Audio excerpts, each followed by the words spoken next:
In this following conversation with Helen Amery, who is the author of the book, The Complete Book of Awakening, we talk about spirituality, we talk about parenting, we talk about intuition, psychic abilities, energy transmissions.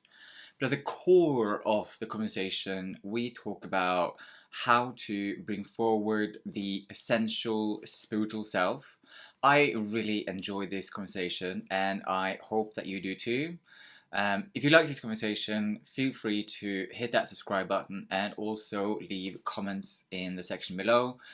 Below, you can also find all of the various links of how to get in touch with Helen. So today I am here with Helen, and I've been really looking forward to this conversation with her because she is a fellow spiritual teacher, spiritual guide, spiritual advisor in many ways. And I've been really looking forward to this conversation because I think that she has some very interesting ideas to share, which may or may not be different to mine. And I always love to engage in conversation where there are some differences as well as similarities. I'm really interested in delving into that.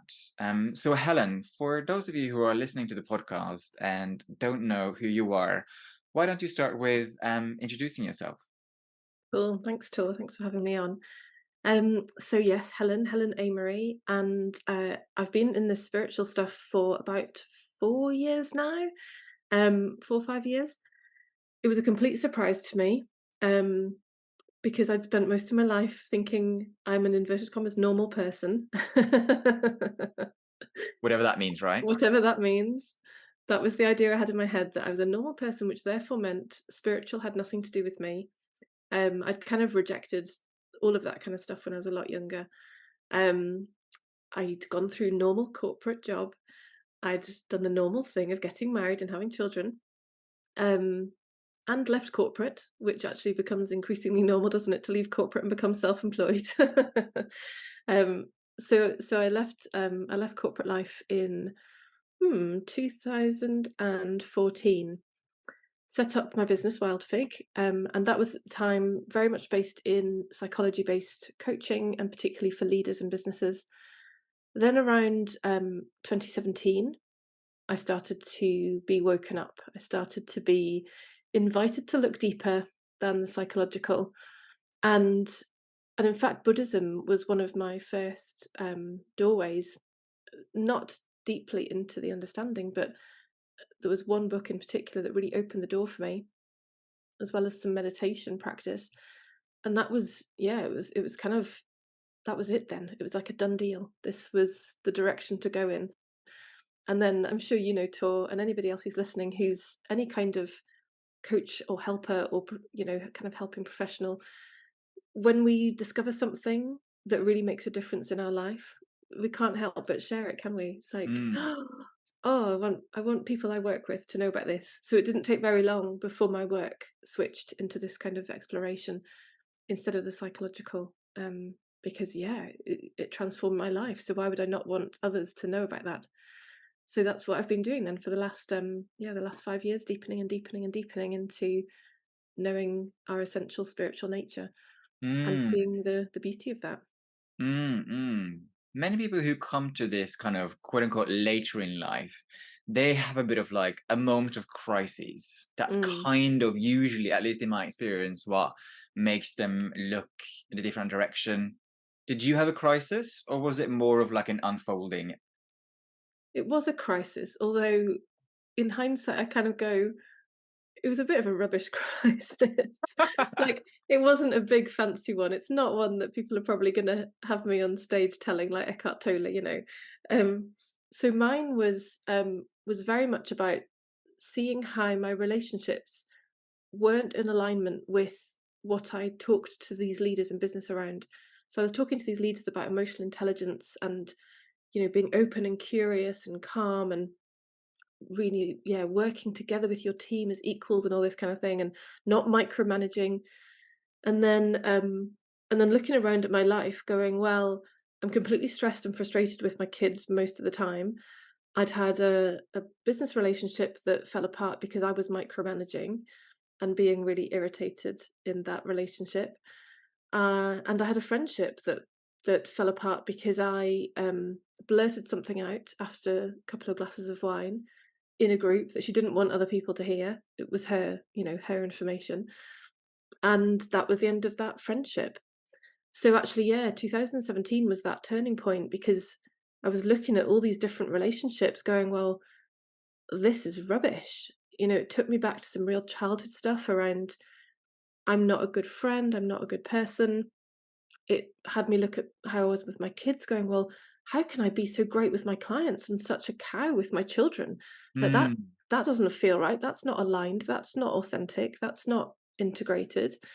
Um, and equally, yeah, with my business partner, it was it's like here I am on the one hand saying to leaders, yes, be open, be curious, and understand the other person. Whereas with her, I was being negative and judgmental and critical and yeah, micromanaging.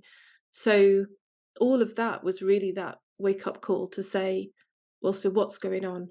Like mm, at that point, I'd been at least 5 years worth of psychology based work, at least 5 years of reframing thinking, positive thinking, rewriting beliefs. I'd been working on my thinking a lot to try and make it right, to try and make it good. But all of this just showed that all I was doing was papering over some hurt that was underneath it. And so of course it wasn't working. Of course my behaviors were out of alignment and and perfect because without that, yeah, that kind of crisis, I might not have looked. It was a gift to say, yeah, go deeper, look to something other than your psychology. Who are you mm. before that? There's something really interesting there actually, because I was doing a reading on Monday, and the person I was having a reading with sort of brought forward this idea of that psychology and therapy and sort of a spiritual growth, spiritual approach is actually quite similar. It's like, well, it's just two different ways to kind of look after your overall mental health and well-being. However, what I'm hearing from you actually, which is quite interesting, is that you were doing all of the psychology work, all of that sort of reframing work, but actually that wasn't necessarily getting you to the roots of the problem. So tell me more about like what for you though, what was the difference between sort of staying within that psychological frame and how did it help going into that more spiritual frame? Like how did that help you go deeper and heal even further? Yeah, it's a great question. And so, yeah, let's be really clear because I still work with the psychological now, Sure. but it's from a very different stance. So, most of the world of psychology looks at what your thinking is up to and says, well, that's wrong, that's a problem, that's broken, that needs fixing. Whereas my stance now is there is nothing wrong with any of it. The thing that makes that shift happen, the thing that moves the needle is our relationship with our thinking, our relationship with our feelings and our emotions. There's nothing wrong with any thought. That there are plenty of people in the world who've actually had a suicidal thought, but because it's not seemed relevant to them or it's not arrived at a time that has it make sense, that thought just passes through. It's not a big deal. And we have loads of similar thoughts all the time. I've heard of people talk about, oh yeah, I've had the thought about robbing a bank. I've had the thought about jumping off the edge of a train track. I've had the thought about, all sorts of thoughts pass through the system every day. The only problem, and I hesitate to use that word on purpose because it's not really a problem, but the only problem is that if we believe these thoughts are genuinely about us and saying something about us, then yeah, they're going to look like a problem. So the more we know who we really are and know that we're not that psychology, those thoughts aren't ours, they don't belong to us, then and when we know that grounded nature of who we are, then these thoughts can free flow like they're designed to, which most meditation practices teach. Let the thought flow, let the thought flow. All of that practice is perhaps not explicitly, but what it's doing by the mechanism of it, is having you disidentify. It's having you recognize that you are the one that is aware of the thoughts. They are not you. They don't belong to you. They're just passing through. And so, yeah, there's the psychological is a really useful doorway. It's a really useful experience that we have that provides us an understanding of our patterns of behavior and the patterns that we might look at and go, actually, that's not really, I'm not loving that one. Like that's not really helping me. But we don't do it from a stance of, yes, you're right, that's wrong, you should change that. It's from a stance of, yeah, and that's completely understandable given your experience. It's completely understandable that pattern of thought has kept playing over and over again. Therefore, your behavior has completely made sense. Yeah, and let's remember who you really are that Mm. is seeing all of that and experiencing all of that, because that's that space of unconditional love, which is the space of transformation, the space of change and healing, which normal psychology doesn't always get to, because its main intention is you need fixing. That thinking Mm. needs fixing. Mm. So that stream of thought consciousness, which are not ourselves, for example, jumping in front of a train, where does that thought come from? I have no idea. Yeah, it's an It, interesting thing, isn't it? Because we've all had those thoughts, right? Where we're standing in front of a, well, not all, I'm obviously generalizing, but like many of us will have had a thought where we're standing on like waiting for the train, and you're like, oh, I wonder what it would be like mm, if I mm, stepped out as the train come and it hit me. Like, mm, what would that be like? The thought of actually doing that, and it's an interesting one. It's like, where does that thought come from? mm. Yeah, and I don't know, and I actually don't need to know. So Mm, something that's really important to me is that we, or what I have worked towards, and what I share, is to explore based on what we actually know in our experience, mm, to not need to go off into ideas or stories or concepts. Even, not even, we don't even need to go into biological or neuroscientific concepts. It's like they're great, they're useful, they're pointing in their own way. But when it comes to my own experience and having a healthy relationship with my own experience, I don't need to know. I've looked and I've explored and I've paid attention to thoughts, and I've seen that they appear and they disappear. That's all I can say about them. There's nothing else that I can say is happening, and I can say that sometimes they get believed and sometimes they don't. mm, And again, I've got no idea how some get believed and some don't. And I see mm. that's happening. So for you, it's about like creating creating distance from that stream of consciousness to be able to observe it without identifying with it, to enable you to like return. I think you used the word essential self. Like I would probably use the word authentic self. I mean, I think they're Hmm. sort of Hmm. similar. So it's like creating that most amount of distance to really understand like what is the essence, the kernel of wisdom or spirit or whatever, which is actually you. And I suppose the question for me then is like, do you identify with that, or do you even create even more distance from that? Like, do we identify with anything, basically? Yeah, that's a good question. um, I would certainly say I identify more as that spiritual Hmm. nature, but it's not like a conscious identification. Like it's Right, not, you don't have to think about it. Like once it's known, it's just known. right. It's so obvious. It's like, oh well, yeah, of course. I don't need to keep telling myself that's how I identify. I don't have to keep reminding myself. Perhaps earlier in the journey we do, Hmm. because we forget and remember, and we forget and we remember. Mm, But once that balance is shifted, then it's just known. Like I don't have to walk around reminding myself I've got a female body. It's just what it is. hmm, So it hmm, comes to that point where yes, that's how I identify, but I don't have to work at it. I don't have to do anything to stay there, as it were. mm, mm. It's just who we are already. So for anyone who has not begun their journey yet, they're like, huh, I like what Helen and Tor is talking about. This sounds interesting.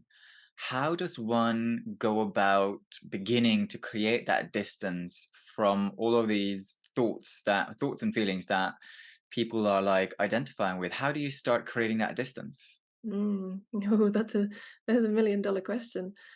So I think it's really important to acknowledge that everybody has their own path. Everyone has their own unique way. I've gone into loads of different aspects of exploration on my way and moved in and out of various parts along the way. And so I guess first of all I'd like to say that everybody can trust their own journey. And in my experience, the minute we step on this path, I don't know if it's been like this for you, Tor, but I've found the next thing has come just as I've needed it. So Mm, if I needed to do some more inquiry, questioning the truth of my thoughts, then the perfect thing came to do that. If I needed to deepen more in that essential nature, then something appeared to help me do that. It's like the perfect steps come for you. So have the eyes to see that, have your eyes trained on the fact that you'll get the next thing that's right for you. Um, my my primary journey has been with non-dual direct path, which is where you look straight to the fact of our essential nature. So whereas with what gets called the progressive path, we lighten some of the psychology first. So our psychology and our attachments to some of our beliefs and ideas, they can kind of cloud the picture. They can make it hard to see. If we're very identified with a whole bunch of thinking and ideas, then that can make it really hard to recognize that essential nature. mm, And I can see that a lot of that was done for me through that normal psychology coaching before I came to this. Um, so that can be a way to really lighten some of the psychological to make it easier to see the fact of our essential nature. mm, But at any point when we can go straight there, which is essentially recognizing the fact of being aware, it's that simple. The lighter our psychology, the easier it gets to see that, the easier it gets to explore the nature of that awareness and to see that it really is primary and fundamental to every single experience we've ever known. It is the knowing with which all experiences are known. mm, The more we see that's always been most essential to us, mm, then that's that movement towards that being your home base. That's or the remembering of that being your home base. mm, So I think there's a dance between those two, and that's what I've certainly seen that in my journey. Dance between lightening the psychological, which I would call enlightenment, mhm, questioning our thinking, understanding our thinking, that lightens that psychological confusion which has us think we're a person and we're separate and we're alone and we've got to defend and protect ourselves. And the direct looking at the fact of our essential spiritual nature. mm, And so to me that dance between those two is supportive because both of those aspects both of those aspects are the healthy integrated exploration. I don't see it being one or another. mm, Yeah, mm. it's both and. So it's like you've used the word, it's triggered something. I mean, we will obviously talk about your book too. But I don't know if you've read this book, but it's called Lighter by Pablo, or something like that. Hmm. And his book is called Lighter, which in so Okay. many ways it is about light. I mean, I actually haven't read it. I just sort of listened to his podcast and sort of, but it is basically about lightening your psychology, basically, and in so many ways, Mm. just yeah, in many ways detaching, beginning to like detach from all of these psychological and social and cultural ideas. I posted a post on Instagram yesterday, and it was just a thought that came to me in my meditation, which was something such as don't waste your time chasing what is not meant for you. And I think so many people are caught up in this idea that they're like chasing the job, chasing the money, chasing the clothes, chasing the experience, even chasing the experiences, right? Mm. They're spending so much time chasing because their social conditioning tells them that they should or ought to be chasing all these things, even Mm. cars and houses and whatever. And there's really something about like releasing that energy of chasing, and actually then a whole nother world may open for you Mm. if you decide to like stop chasing all of these things that are simply not meant for you. And it's like, and that's also okay, which I think was a beautiful message in my meditation, and is something which is a part of my practice, and something I try to do on a regular basis. So Mm. you have, Mm. let's get into your book though, because I think Okay. we're sort of, I think we're loosely talking about it, and it'd be great to bring it forward and talk about the inspiration for that and so on and so forth. So first of all, what's it called, and where can people get it? Yeah, lovely. Thank you, Tor. So it's called The Complete Book of Awakening Hmm. by myself and my colleague Sarah Priestley.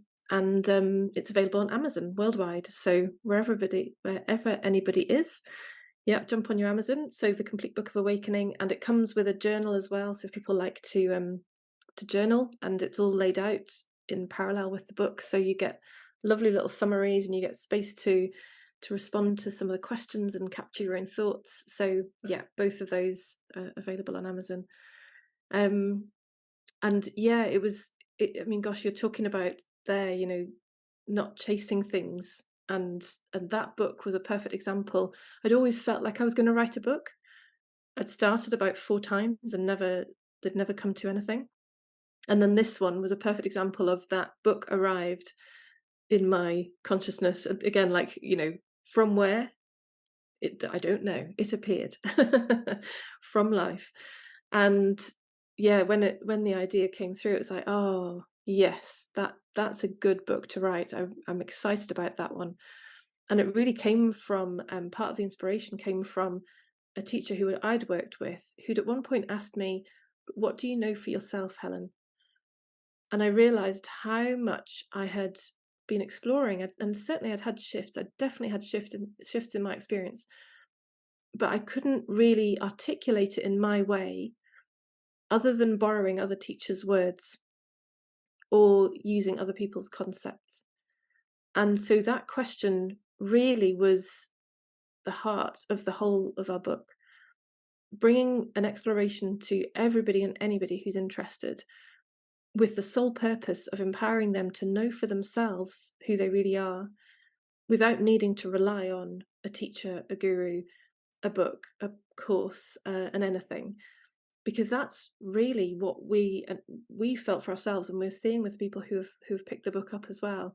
Even people who've been in a non-dual exploration for a while are feeling that sense of groundedness with it, because it's putting all the puzzle pieces into their rightful order and creating that rounded picture of, I feel it, I know it for myself without having to talk to anybody about it. And with time, then I can talk about it too. But it's really helping people, yeah, identify with that space of who we are before our psychology, and to know that categorically. Like I said, I don't have to remind myself I'm a woman every day. I don't have to remind myself of my spiritual nature every day. And that's because of that kind of journey where it's been so seen. I don't need to. It's just known. It's just how it is. And that's what we really want for everyone, that it's that that grounded knowing without having to rely on anyone or anything. And in fact, which is the absence of seeking. So, you're talking there about chasing. I see how my chasing turned into chasing in spiritual as well, which is very normal, very common. The seeker seeks everywhere. So when we come into a spiritual exploration, it's easy to keep seeking in spirituality as well. And I don't see that as a problem. I saw that as an amazing driver of movement towards, like, I want to know, I want to know, I want to know. And I could not rest until I knew. And so again, once this is known, then that seeking energy dissipates, because what we were looking for has been found. So there's no chasing required anymore. Hmm. What was wanted has been realized. That's beautiful, and something which is desperately needed. You use the word groundedness there, and I do spend a lot of time in a wide range of spiritual circles because of my job, and I actually do encounter quite a lot of ungroundedness in sort of even in the spiritual space. In many ways, it's a fine dance that I have to dance myself, in the sense that I very much have this earthly spiritual philosophy, but I also have this sense of like the divine and energy and crystals and tarot and intuition and mediumship. So it's actually, that is a very fine dance to dance, like remain grounded. And I find that a lot of people that I encounter, even in the spiritual space, are still chasing the sort of glowing thing that they think they need to be quote unquote spiritual, basically. So it's beautiful what you said, because it's much more, I mean, and I agree with you on this, it's much more of an inner journey to getting to that being Mm. rather than doing, basically. I'm going to Mm. ask you a question. You've used the word, because I'm not sure if everybody will know what that word means, but you've used the word non-duality a couple of Yeah. times. Mm. Do you want to explain what that means? Yeah, for sure. Yeah, and which is something we do explain in the book as well, and a number of times, because yeah, it's again one of those words that often doesn't really mean a lot when you start in the Mm, exploration, and then it does make sense by the end. So in literal translation, it means not to, and so it's now I'm trying to remember. I think it's Advaita Vedanta that the origins of that word comes from. Um, it's pointing to the fact. So often in spirituality, you'll hear oneness. You'll hear people talking about the feeling of that oneness, that beautiful, loving, expansive feeling. So non-dual is another way of saying oneness. And in the understanding it came from, they felt to say oneness was like too much of a thing. Like if there's one, that makes it sound like there's another. So they chose to call it non-dual, not two, to say, yeah, there are not two. There is just this. There is this wholeness. mm, There is this oneness. And and this is it. You know, this surface reality that we experience, this surface world we experience, is just a surface. It's just an appearance. And it's not the fundamental reality. The fundamental reality is non-dual. The fundamental reality is non-separation.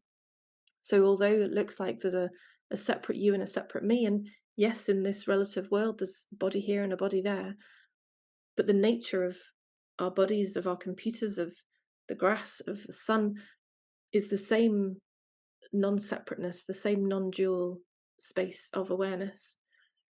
And mm, it's such a settling recognition, mm, because it's really what we knew before we were taught that we were a body, before we were taught that we were a Tor or a Helen or an anybody else. It's what we knew as babies. It's what we knew until we were taught the ways of this human world. mm, You see it with little kids looking at their hand and being taught, that's your hand, little Johnny. Oh, okay. My hand. All right, if you say so. So we're learnt into this belief of this body is mine, and that apparently I'm called Johnny, and apparently I'm different from Susie over there. Okay, if you say so, you know, so we pick up all these ideas and we take them on board because these grown-ups are telling us this is how it is. mm, And we forget our essential nature. We forget that non-dual, beautiful, expansive spaciousness we knew when we were born, mm, prior to when we were born, I imagine too. And so this is therefore such a settling exploration, because and people often will say, I feel really drawn to it, but I don't know why, or I feel really settled by this, but I don't know why. mm, And it's because of that deep resonance with what we knew before, and the remembering of that, and the return to that being known as who we are, and mm, which then, like you say, doesn't mean we then have to disregard the human world. We don't have to disregard any of the amazing spiritual ways of exploring stuff. It's all here, it's all included, it's all of the same essential nature. So there's nothing to, I mean, where would anything go if it was, there's nowhere to reject things out of. mm. It's all the same. I have two sort of follow-up thoughts Mm, there. I'm going to start with the first one, which I think will be useful to a lot of people. In the beginning of this conversation, you were talking about sort of spiritual awakening, relationships, probably with your spouse, with your kids, with business partners, were not working. mm, How would you say that this experience of non-duality has improved all of those relationships, right? How do you, because it's very easy to talk about this, right? Mm, Like, but how do you integrate it yeah. into when your child is screaming, or a business colleague hasn't done something you expected them to, or your spouse comes home grumpy and they're like, why is this person not going to do the dishes immediately? Like, how does non-duality, like, into those really mundane, earthly, daily experiences, how do you bring your sense of non-duality into that? Yeah, it's such an important question because, yeah, it really matters to me that we live a normal life, Mm, including this. Like, we don't have to go and sit on tops. We can't. Most people who are now interested in these kind of matters are living lives. They have jobs, they have partners, they have kids, they have friends, they have, yeah, we love this human life. Like, we don't want to be going and retreating and hiding in caves. So it's so important that it does become integrated, and life helps us with that. That is a key part of the process. It's really easy to sit on a mountaintop and be in the space of presence and go, oh, look how present I am. Like, yeah, of course you are, because you've got nothing going on around you. Like, that's super easy. Um, well, actually, not for everybody. Some people find it really hard to be with themselves in silence, don't they? But anyway, most of us have normal lives. We have stuff going on.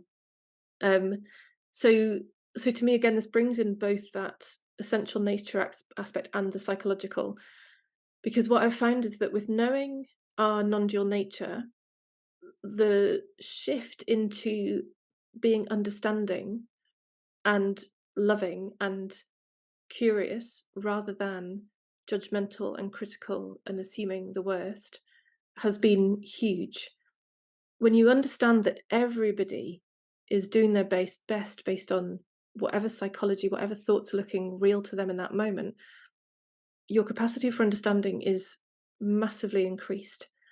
And to then know that not only that, you're sharing your same being, you're sharing your same essential nature. You and I, we are not two, we are not separate, we are the same one. Then the inevitable outpouring of that is love, is understanding, is compassion, is non resistance. And so, absolutely, I've seen massive shift with my kids of not reacting to them, not getting all stressy. Like, I used to get so stressed. I used to be so bothered about my reputation and what will people think, and I've got to be on time, and so much attachment to all these ideas, which was driving my stress with them. Come on, get your shoes on, hurry up, we've got to go. In my mind, thinking, because if we don't leave now and we're late, and then the client's upset with me, and then what's going to happen to my business, and then I'll have no money, and then, that's what a mind does. And when I was fully identified with it, that's what was driving my behavior and my reactions with them. So as we come to know who we are and we understand that psychological system, the reactions dissipate. The Those judgments, which only come from being identified with a human mind, they make no sense. It's a much not all the time, as we said, these thoughts will come through, and some of them will have been habitual for a long time, and some of them will look more convincing still. But for the vast majority of the time, there's non-reactivity, there's non-judgment, all of it known in that grounded space of the non-dual foundation of who we are. And then, yeah, so it completely changes relationships because there's that appreciation of how their experience is happening. You know who they really are. You know that they are the same as you, the same one, the same nature. And if you understand how their psychology is working, and if they've got identified with the thought, then yeah, they're going to be in pain. They're going to be suffering. They're going to be reacting in some way. And so it's that you talked before about that kind of distance and that detachment. What that does is remind us of the impersonal nature of all of it. Whenever things look like a problem, it's because we're taking it personally. We're believing we're a person who's got this problem. When we know our nature and it's all impersonal, that then flows much more into our experience of life. mm, mm. I was reminded of something beautiful. Thank you. was reminded of something I used to say at work when I had a corporate job, because I do find often in corporate that people very much over-identify with their job, basically, and that's why they get so stressed out. Yeah. I mean, I used to say to someone at work, which she did not like, I said to her, as long as nobody's dying, everything is fine. As long as nobody's dying, we can solve anything, basically. And she always got a bit like, oh, don't say that because it's so important to me, which I thought was quite interesting. That was really, I'm inspired. I'm going to share this podcast that we're doing now with my sister, because I think she will very much benefit from listening to this. I am curious about something though, because so have you read The Body Keeps the Score by Okay. Bessel? I've not, but I've heard lots of people talk about it, and yeah, I'll say carry on. It Yeah, sounds it's like an a great book. Yeah. interesting because that book in many ways talk about how trauma gets stuck can get stuck in our nervous system, in our body. Mm. And it's interesting because I suppose what you are talking about, and very much what I sort of talk about in my work as well, is to actually create a bit of distance, right? Create a bit of distance from all of those thoughts. And there's a lot of healing in that. But at the same time, like, somatic experiencing therapy has very much become popular and is thriving. And I think there's something interesting there about exploring the pains and the aches in your body and what that tells you about what's quote unquote going on for you, basically. Mm. In many ways, so that's quite different to what we are talking about, right? Because actually, that's in so many ways, that approach tells us to listen to what our body is saying. And would you say that these approaches are like mutually exclusive, or can they go hand in hand? Like, what are your thoughts there, Helen? Mm. Because they're slightly Mm. different, and in many ways, you could say that they're like stark opposite approaches, right? Because I suppose, at least it sounds like to me, like you're talking about distancing. I'm also talking about distancing. Whilst people like Bessel and also Gabor Mate, they Mm. talk about you got to listen to what your body is trying to tell you Mm. trying to tell you, and like take that quite seriously, basically, not with too much seriousness, but it could be a really, really important message there. So Yeah. what are your thoughts on that? Yeah. Yeah. It's something which has evolved over time, because at one point, yes, I'd have said that's not necessary. Um, but I feel, and something that we share in the book, is the complete journey of this exploration. So that yes, we create that kind of distance or false separation, really, of who we are, that is aware of the thoughts, the feelings, the body. So kind of, yeah, falsely stepping back from all of that content. But we end the book by showing that there is no separation in our experience of those things. It is all the same one experience. So that yes, I am the awareness of them, and they're not separate. There's not awareness here and a thing over there. There's not awareness here and somewhere and then a separate something else over there. The point of the non-dual is it's not two. There's no separation. There's no separate thought. There's no separate feeling. There's no separate body. Hmm. And so that then really brings back into completion and into fullness and back into the wholeness that's already is. That trio of mind, body, spirit really holds true. Hmm. Because if spirit is our essential nature and mind is that psychological aspect we've talked about, and which is a wonderful aspect to understand and a wonderful doorway back to our spiritual nature, same too with the body.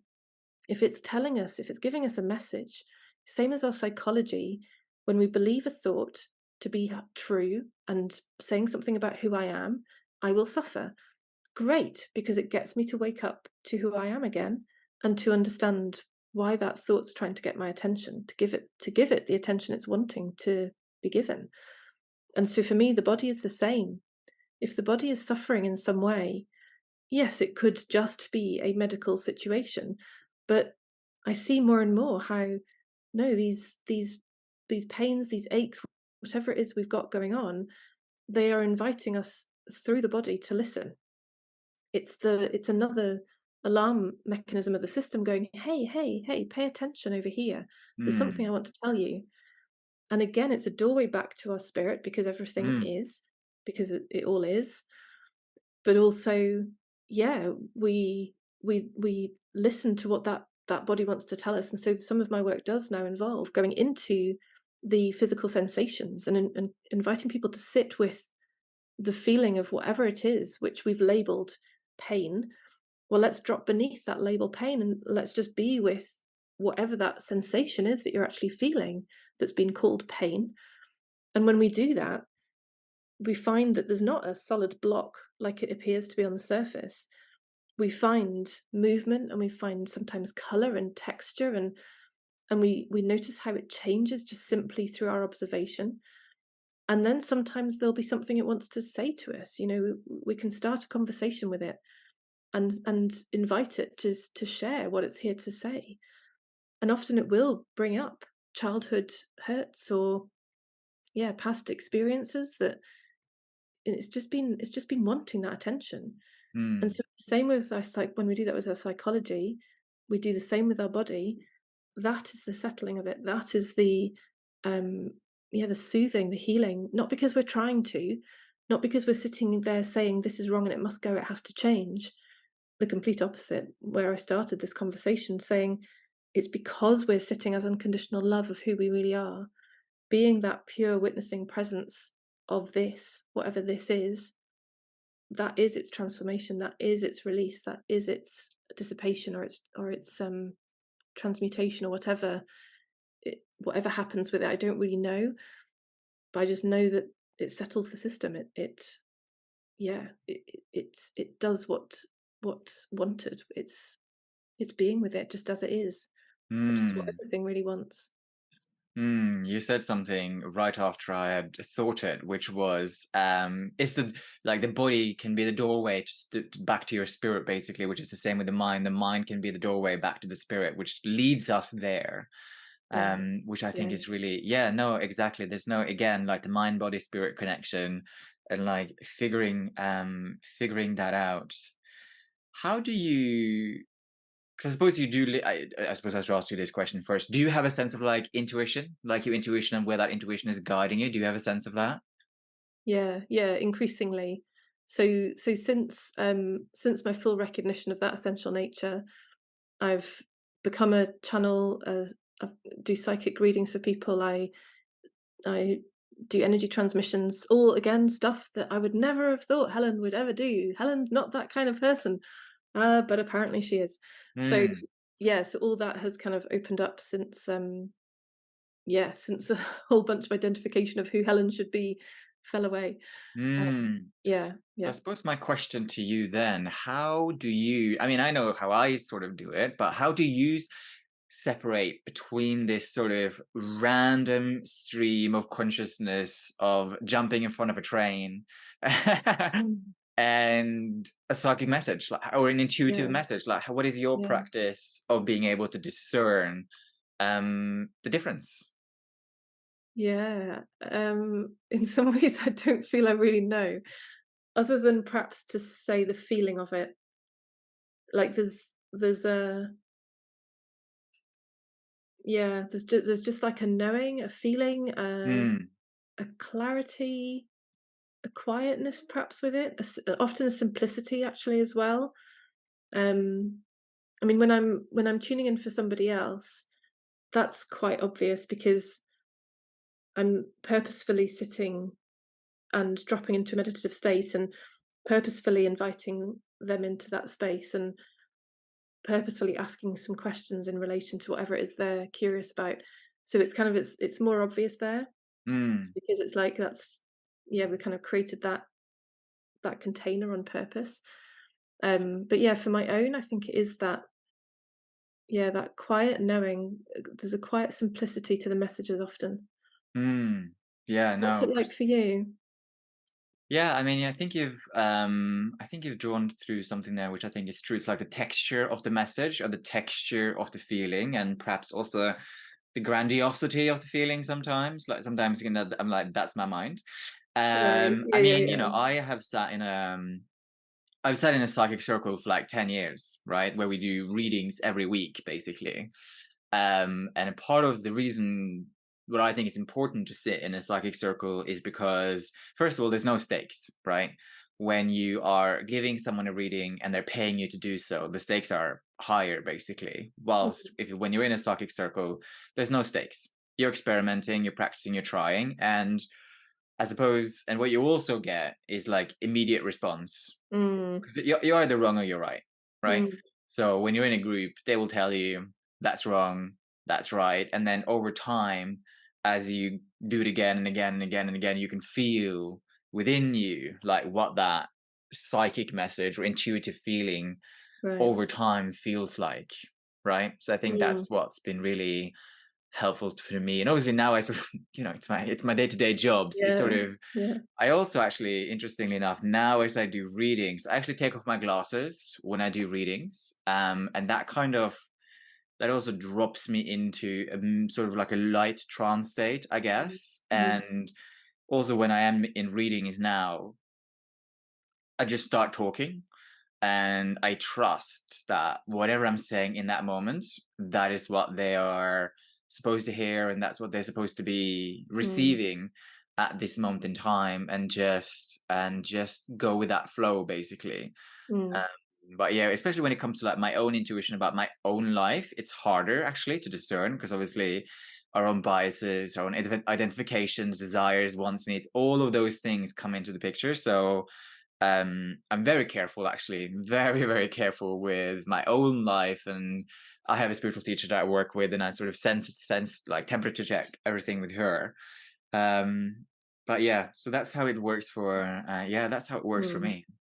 Yeah, I love that. And I love that bit at the end where you've highlighted how the beauty of having others around us.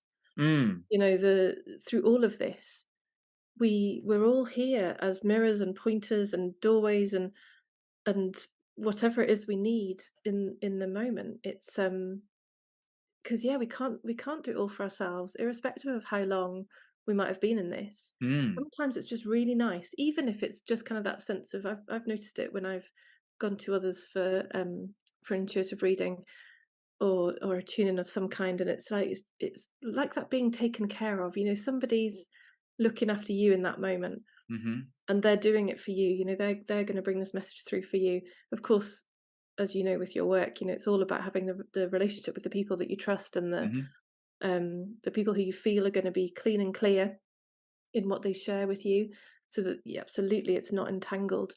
And it's a really important point actually, because I came to see how people can be channels and can be psychics, but could have done very little clearing up of mm, their own psychology, could have no idea really about their essential nature, and yet be a channel.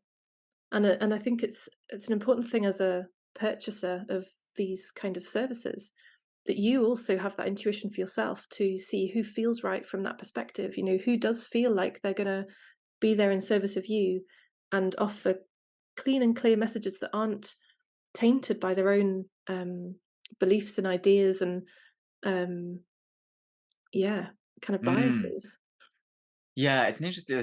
You touched on something there, which is quite an interesting, and people often get a bit surprised when I share this, um, because I do think it's a really interesting one. Because so my grandmother, she was an amazing clairvoyant medium, right?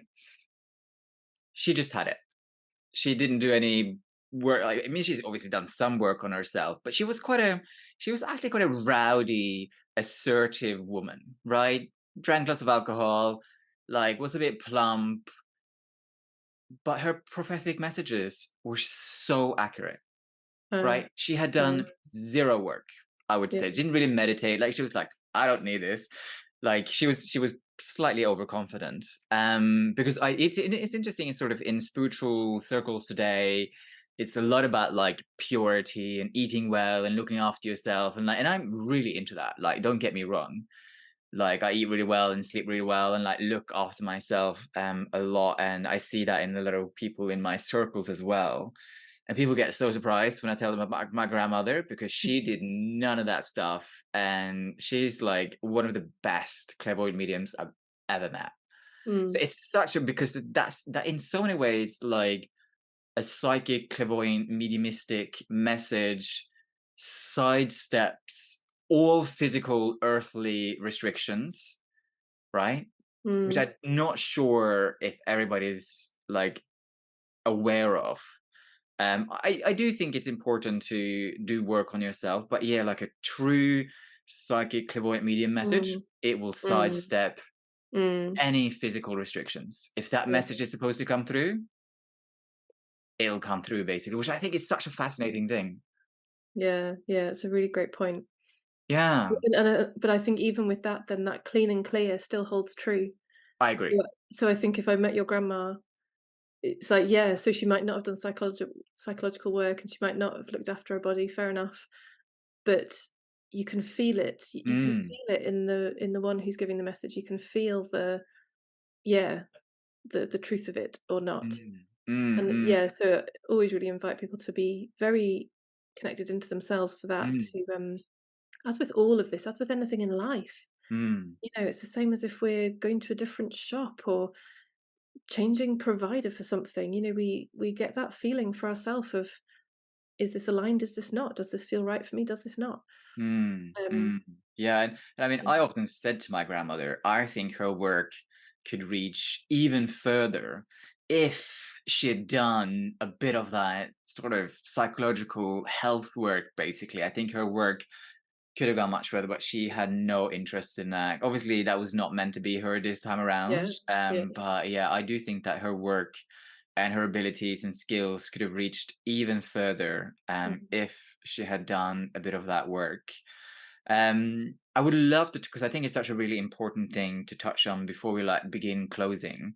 You were mentioning in the beginning, before we actually started recording, you were talking about this conscious parenting program.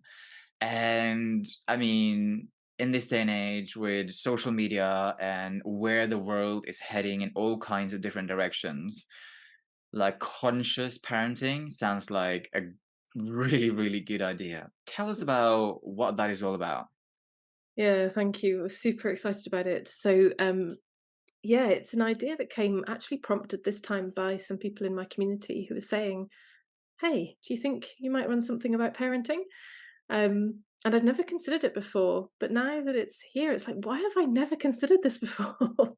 Because it makes perfect sense. You know, my kids have been such a massive part of my journey.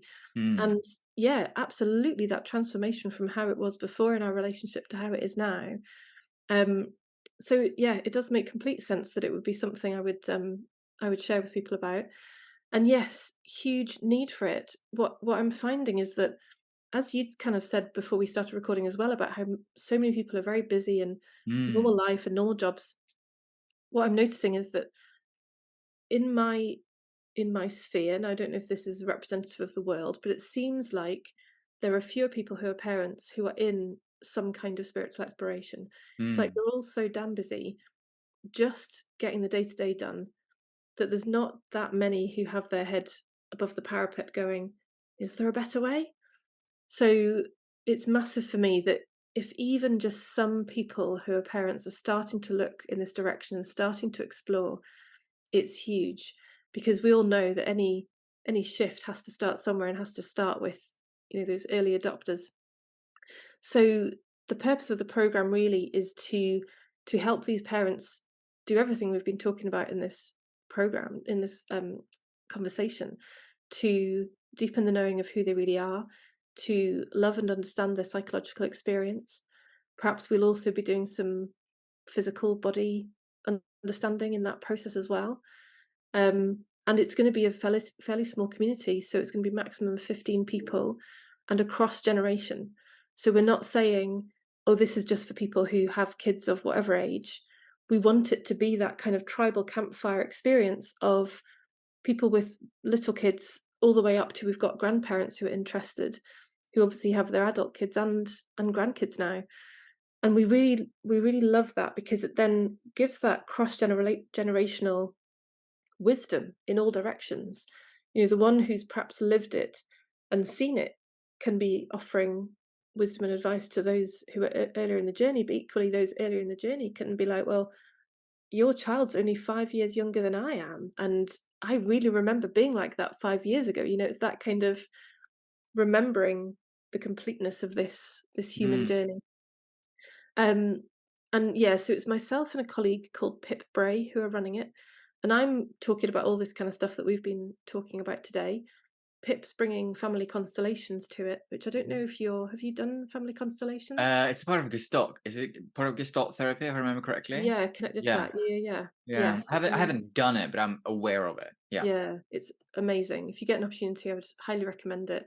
Mm. Um, in some ways, it's similar to what we've just been talking about in terms of psychic readings Mhm. and messages, because in that process, you drop into that collective consciousness, into that collective knowing. All thoughts become available, and yeah, you kind of create a map of the person's situation in order that map, that system can talk back to us. So the same as we might be in relationship with our thoughts and understand what they are concerned about, relationship with the body, it's a way of being in relationship with the whole family system. And it benefits not just the person whose inverted commas problem it is that we're talking about, it benefits all the people who are involved in that constellation process, because all our problems really are universal. All our weights that we carry are really universal. And so when we see that and are part of that with another, we benefit from that ripple effect for ourselves as well. So we're really, really excited about it, because it's going to be like a theme each month, with a 2-hour call with me on all of this stuff, the non-duality and the understanding of our psychology, and then a 2-hour call with Pip doing a constellation. Lots of space around it, lots of integration time, community space to be able to be in touch between calls. Um, and yeah, we're really excited about Mm. what this might make possible for people. Really, Mm. to move into that space of ease and lightness and enjoyment of our kids. That's what we're hearing from people who are feeding back to us right now. Things feel hard, things feel challenging. We don't like the conflict either within ourselves or between our kids. And what people are wanting is this ease, this lightness, this enjoyment, this, Mm. yeah, I want to have fun with my kids. I don't want to be spending my time just telling them what to do, or doing the next task on the list, or doing the mundane, and it feeling mundane. Mm. We can do the mundane and it doesn't have to feel like that. It can be enjoyable, it can be easy, it can be light, it can be grounded, and Mm. it can feel clear. So Mm. yeah, we're really, really excited about what's going to be possible with that. Yeah, I'm super super excited about that because I think it's such an important space, and I'll definitely share that far and wide when it's announced and share, because I think that's such a parenting is such an important space where so much work can be done, because I do think there's a lot of archaic parenting happening in the world, but also it's like how to bring that lightness into what's quote unquote mundane. I love that because it Mm. doesn't have to feel that way. And I think that's, it's something when you said that, I was like, oh God, I think I need to bring that into my finances. Okay. I need to bring a bit of lightness into my bookkeeping, basically, which is true. You Yes, can yeah, do that. It can be yeah. easeful. It doesn't have to feel this sort of resistance. So, just as a final question, which I ask everybody, Helen, how do you bring calm into your daily life? I feel like I'm gonna sound really, like, cheesy or twee or something, but it's just calm. Mm, I am the calm. So I don't need to bring it in, because mm, it's who I am. mm, And therefore the foreground of life can do whatever it likes. It can be calm, but it can be chaotic, mm, because I'm the calm. I don't need to find it. I don't need to bring it in. I don't need to, yeah, I don't need to seek it. mm. It's just It's there. it's who we all are already. It's Mm. just really nice to know that. Yeah, it is really nice to know that. Thank you so much for coming on, Helen. I have really enjoyed this and really enjoyed this conversation. Yeah, me too. Thanks so much for having me. Thank you. Bye, everyone. Bye. Bye.